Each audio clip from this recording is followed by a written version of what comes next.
glória a Cristo. Louvor e glória a Cristo. Tanto Deus amou o mundo e lhe deu seu Filho único. Todo aquele que crê nele há de ter a vida eterna. Louvor e glória a Cristo. Louvor e glória a Cristo. Louvor e glória a Cristo. O Senhor esteja convosco, Ele está no meio de nós. Proclamação do Evangelho de Jesus Cristo segundo João. Glória a vós, Senhor. Estava próximo a Páscoa dos judeus e Jesus subiu a Jerusalém. No templo, encontrou os vendedores de bois, ovelhas e pombas e os cambistas que estavam aí sentados. Fez então um chicote de cordas e expulsou todos do templo, junto com as ovelhas e os bois, espalhou as moedas e derrubou as mesas dos cambistas. E disse aos que vendiam pombas: tirai isso daqui, não façais da casa de meu pai uma casa de comércio. Seus discípulos lembraram-se mais tarde que a Escritura diz: o zelo por tua casa me consumirá. Então os judeus perguntaram a Jesus: que sinal nos mostras para agir assim? Ele respondeu: destruí este templo e em 3 dias eu o levantarei. Os judeus disseram: 46 anos foram precisos para a construção deste santuário, e tu o levantarás em 3 dias? Mas Jesus estava falando do templo do seu corpo. Quando Jesus ressuscitou, os discípulos lembraram-se do que ele tinha dito e acreditaram nele.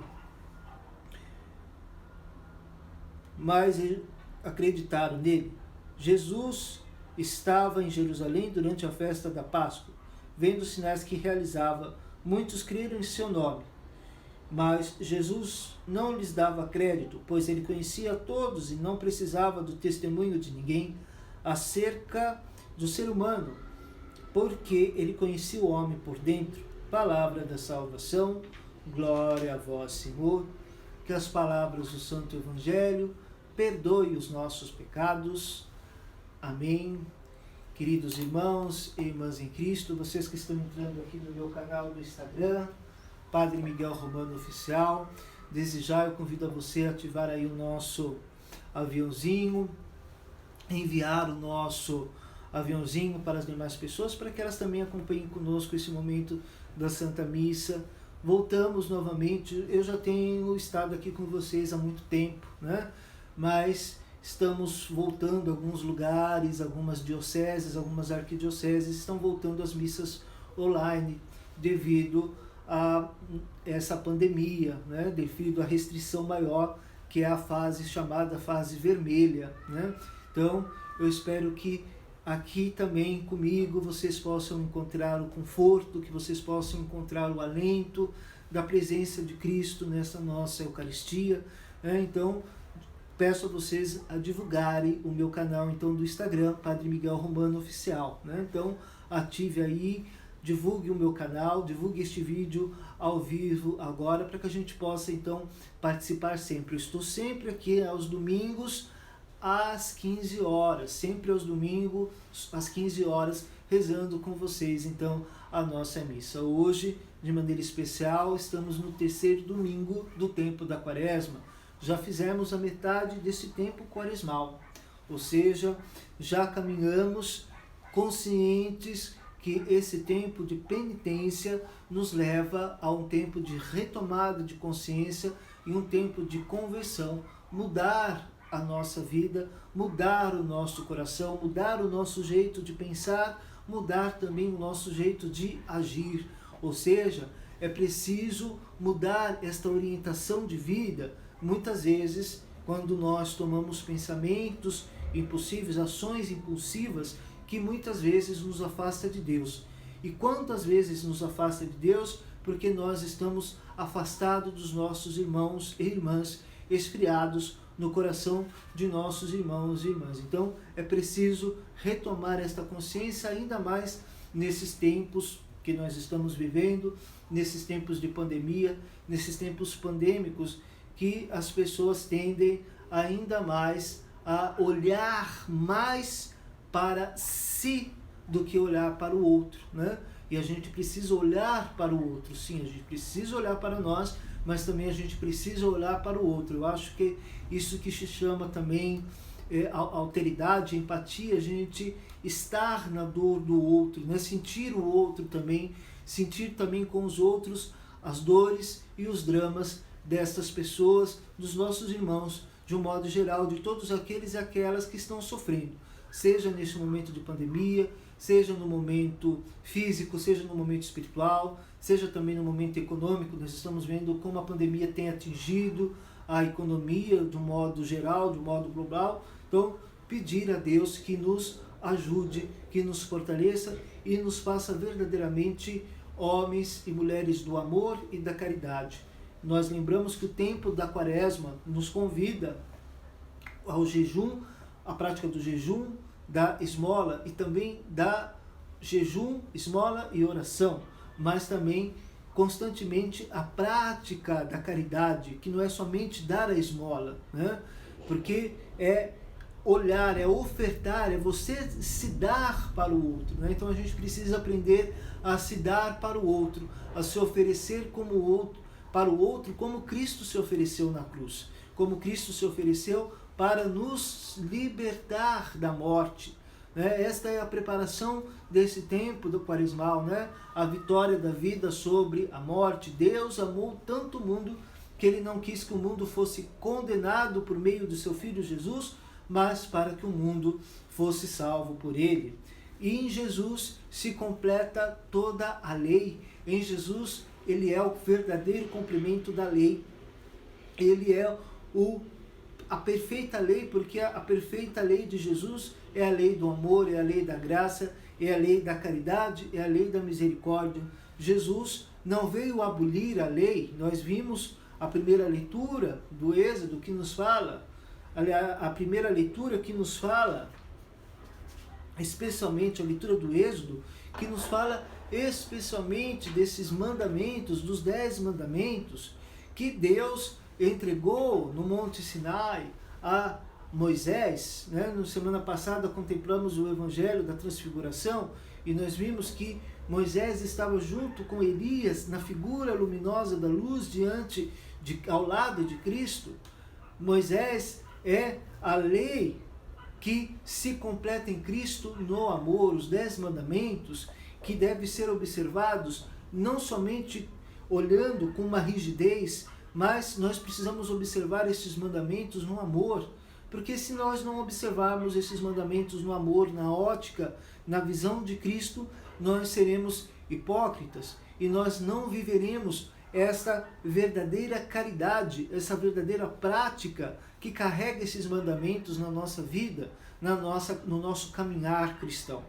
E por fim, Jesus novamente se coloca no centro da questão de mostrar o verdadeiro culto, a verdadeira religião, que deve ser uma religião que nos deve ligar não às exterioridades, mas nos ligar à interioridade, a nos ligar de uma maneira interior, de uma maneira interior a nossa ligação com Deus, para nos ligarmos também com os nossos irmãos e irmãs, né? Jesus, ele é tomado por uma ira, ele é tomado por uma raiva naquele momento de revolta, por ver o que transformaram a casa do Senhor. E não tão diferente como está nos nossos tempos também, o que anda vivenciando a nossa caminhada, a nossa igreja, o que tem sendo transformada. Então é preciso retomar as origens, e Jesus volta às origens. É preciso lembrar, quando ele diz, numa outra passagem lá para a Samaritana, chegará a hora que os verdadeiros adoradores me adorarão, adorarão o Pai em espírito e em verdade. Esta é a hora, se aproxima a Páscoa de Jesus. Jesus está ali diante daqueles homens, tomado por aquela revolta, pelaquela dor, porque o zelo pela casa do Senhor o consome, constantemente, ele veio para fazer a vontade do Pai, porque a palavra de Deus, como nós cantamos no Salmo agora de pouco, são palavras de vida eterna, são espírito, são vida, não são palavras vazias. Nós não falamos vaziamente. Quando devemos falar de Deus, quando devemos falar de Cristo, devemos encher os nossos corações desta força, desta palavra, e os verdadeiros adoradores hão de me adorar em espírito e em verdade. Então, nós precisamos largar esta exterioridade e entrar na interioridade que nos chama a viver a verdadeira religião, que é ligar Deus aos homens e não separar os homens, porque se a religião separa de alguma coisa, ela deixa de ser religião. Nós estamos vendo aí o nosso querido Papa Francisco na visita ao Iraque, naquele país que nós conhecemos, conflituoso, repletos de tragédias, de terrorismo, e ele lá sendo um missionário da paz, do amor, da esperança nesses tempos calamitosos, ele com a coragem de um verdadeiro pastor indo em frente para ser um arauto da paz, assim como foi aquele onde ele herda o seu nome papal, como São Francisco de Assis, que também foi dialogar, foi ser um instrumento da paz, e é isso que nós precisamos ser nesses tempos, instrumentos da paz, instrumentos da misericórdia, instrumentos da esperança, nesse mundo tão conflituoso que nós vivemos. Então, aí sim, a prática religiosa terá realmente o seu verdadeiro valor quando todas as ações foram feitas do coração, não do lado de fora, como muitos fazem, como são os hipócritas, como eram os fariseus, como algumas pessoas, infelizmente, continuam vivendo apenas a exterioridade religiosa, e a exterioridade religiosa leva à esterilidade espiritual. Então, nós precisamos viver essa religião da graça, essa religião do amor, fomentada na esperança, na misericórdia, no amor e principalmente na inclusão, trazer as pessoas, porque é isso, igreja, religião é reunir, ligar as pessoas num único propósito e ligar as pessoas em Deus, nosso Redentor, nosso Salvador Jesus. Então, que nós possamos caminhar nesse nosso tempo quaresmal, certos desta graça, certos da nossa missão como discípulas e discípulos de Jesus, missionários e arautos da paz. Louvado seja o nosso Senhor Jesus Cristo, para sempre seja louvado. E junto comigo, meu querido irmão, minha querida irmã, vamos dizer: creio em Deus Pai Todo-Poderoso, Criador do céu e da terra, e em Jesus Cristo, seu único Filho, nosso Senhor, que